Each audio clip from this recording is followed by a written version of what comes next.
Hello दोस्तों, स्वागत है बॉक्सर एजुकेशन यूट्यूब चैनल में। आज इस क्लास में मैट्रिक की परीक्षा का हिंदी का फर्स्ट सेटिंग के सेट डी का आंसर की देखने वाले हैं। दोस्तों, इस वीडियो पर लाइक, कमेंट और शेयर अवश्य करें। चलिए शुरू करते हैं प्रथम प्रश्न से।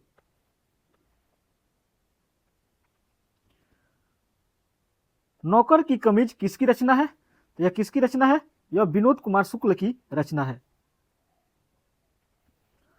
अवंतियों में साथ रहकर लगभग 30 संयुक्त कविताएं किसने लिखी है?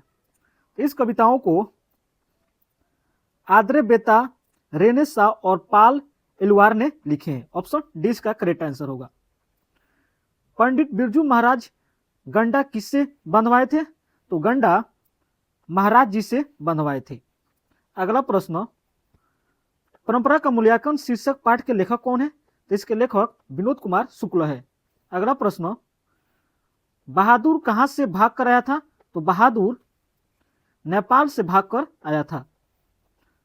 अगला प्रश्न, बादशाह अकबर ने जो सिक्का चलाया था उस पर किनकी आकृति अंकित है? तो उस पर राम और सीता की आकृति अंकित है।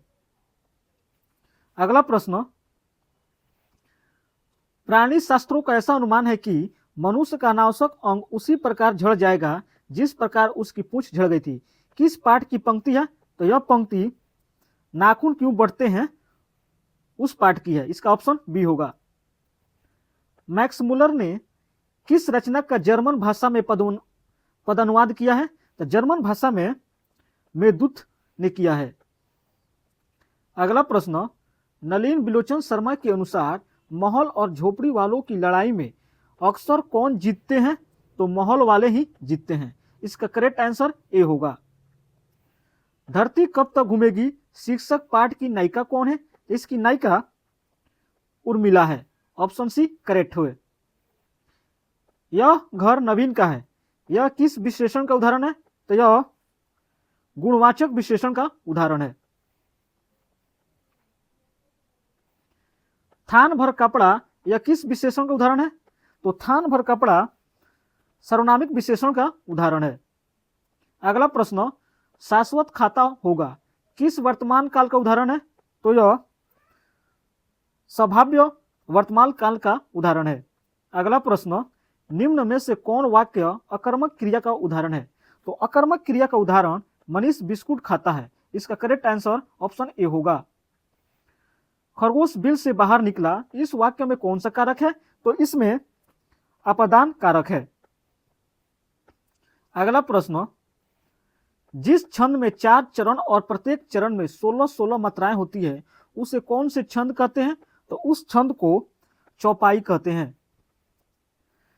जहां वर्णों की एक या अनेक बार आवृत्ति हो वहां कौन सा अलंकार होता है? तो वहां अनुप्रास अलंकार होता है। किसे हम वर्गीय व्यंजन भी कहते हैं? तो वर्गीय व्यंजन को स्पर्श व्यंजन भी कहते हैं। निम्न में से कौन अल प्राण व्यंजक है? तो अल प्राण व्यंजन कौन है दोस्तों? यह ब एक अल प्राण व्यंजन है।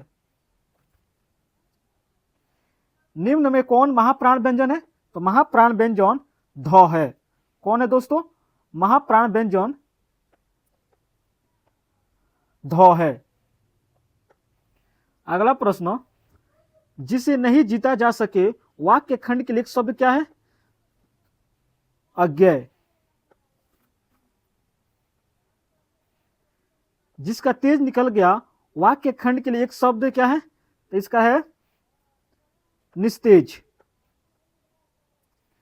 कायर शब्द का विलोम है, तो कायर का विलोम नीडर है। ज्योति पद का विलोम क्या है? तो ज्योति का विलोम तम है। जंगम शब्द का विलोम क्या है? तो इसका विलोम है क्या है दोस्तों? जंगम शब्द का स्वाथर है। पुष्प का प्रवाची शब्द क्या होगा? तो पुष्प का प्रवाची शब्द प्रसून। सरस्वती का प्रवाची शब्द क्या है? वागीसा। घर का प्रयाची शब्द क्या है? तो घर का प्रयाची शब्द गे। निम्नलिखित में से कौन शुद्ध वाक्य है? तो इसके शुद्ध वाक्य कौन है? कोयला जलकर राख हो गया, यह शुद्ध वाक्य है। निम्नलिखित में से कौन शुद्ध शब्द है? तो शुद्ध शब्द कौन है दोस्तों? वाहिनी एक शुद्ध शब्द है। सुमित्रा पंत किस वाद के कवि थे? तो सुमित्रानंद छायावाद के कवि थे। हिरोशिमा शीर्षक पाठ के रचनाकार कौन है? तो इसके रचनाकार अज्ञेय हैं।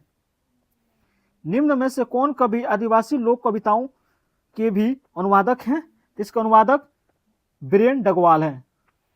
नेमत शब्द का अर्थ क्या है? तो नेमत शब्द का अर्थ होता है ईश्वर की देन। उदात शब्द का अर्थ क्या है? तो उदात का अर्थ होता है उत्तरत। सनानप शब्द का अर्थ क्या है? तो इसका अर्थ है चतुराई।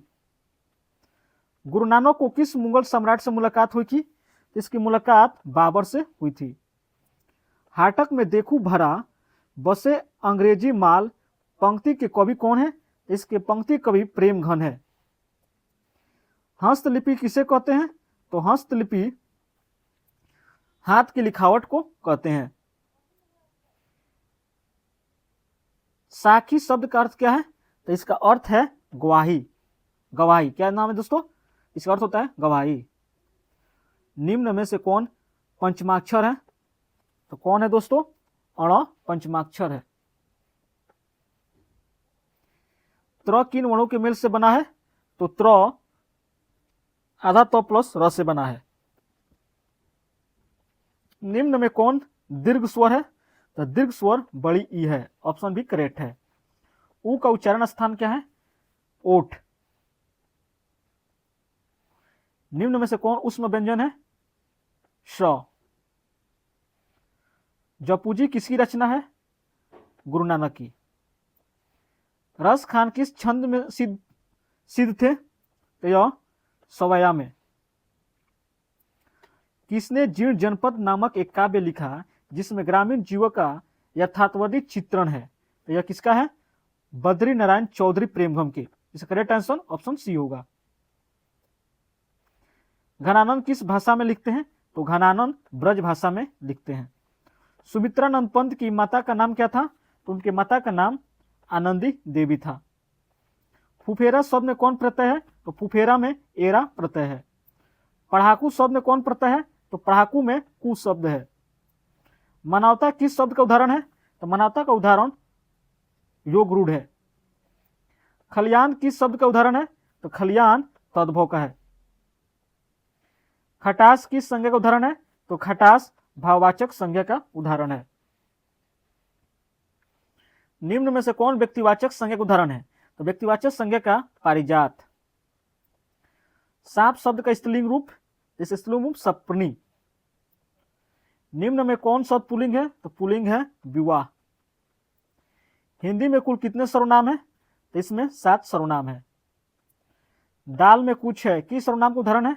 तो यह अनिश्चयवाचक। पपाती लगभग कितने साल की थी?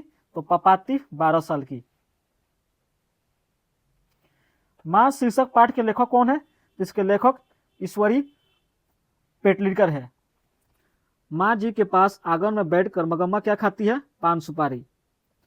अरे कहावत है दावा करने से तो मसान भी जगता है, यह कथन किसका है? यह कथन नजमा का। रसूल बाई कौन थी? तो रसूल बाई गायिका थी। अगला प्रश्न, यतीन्द्र मिश्र ने गीतकार गुलजार की कविताओं का संपादन किस नाम से किया है? तो उसका संपादन यार जुलाहे से किया है।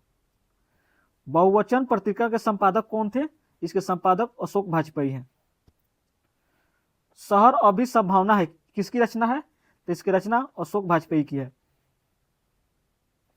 निम्नलिखित में से किस पाठ की विद्या निबंध है? तो यह नाखून क्यों बढ़ते हैं।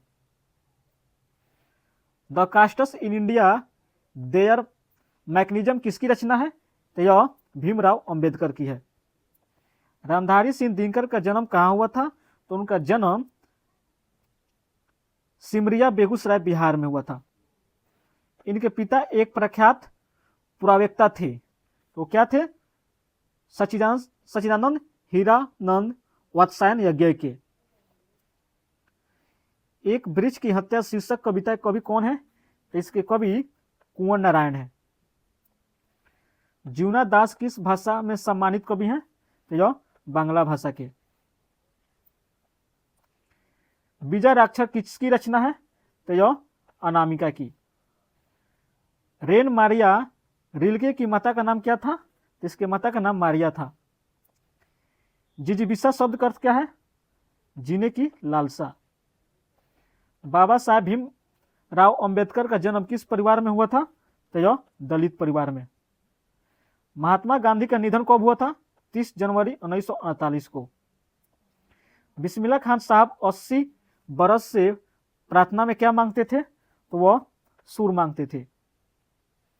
निम्नलिखित में से कौन अशुद्ध शब्द है? तो अशुद्ध शब्द दुष्कर है। दोष शब्द का विशेषण दोषील। ने शब्द का विशेषण क्या है? तो यह है नेही।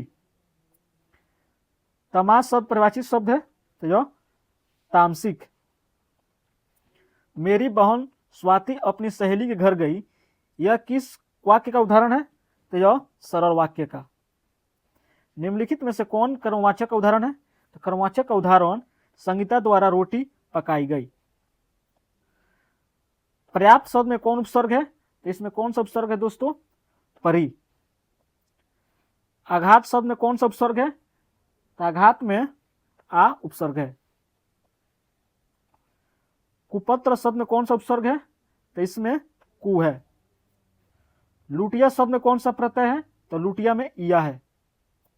निम्नलिखित में से सद विसर्ग संधि का उदाहरण कौन है? तो यह मनोयोग। उप जोड़ ईसा पदों की संधि क्या होगी? तो यह उपेक्षा। नारायण शब्द संधि विच्छेद नार जोड़ अयन। तदित शब्द का संधि विच्छेद तत् जोड़ हित। राह खर्च शब्द का समास विग्रह राह के लिए खर्च। शरणार्थक शब्द में कौन सा समास है? इसमें कौन सा समास है दोस्तों? कर्म तत्पुरुष समास है।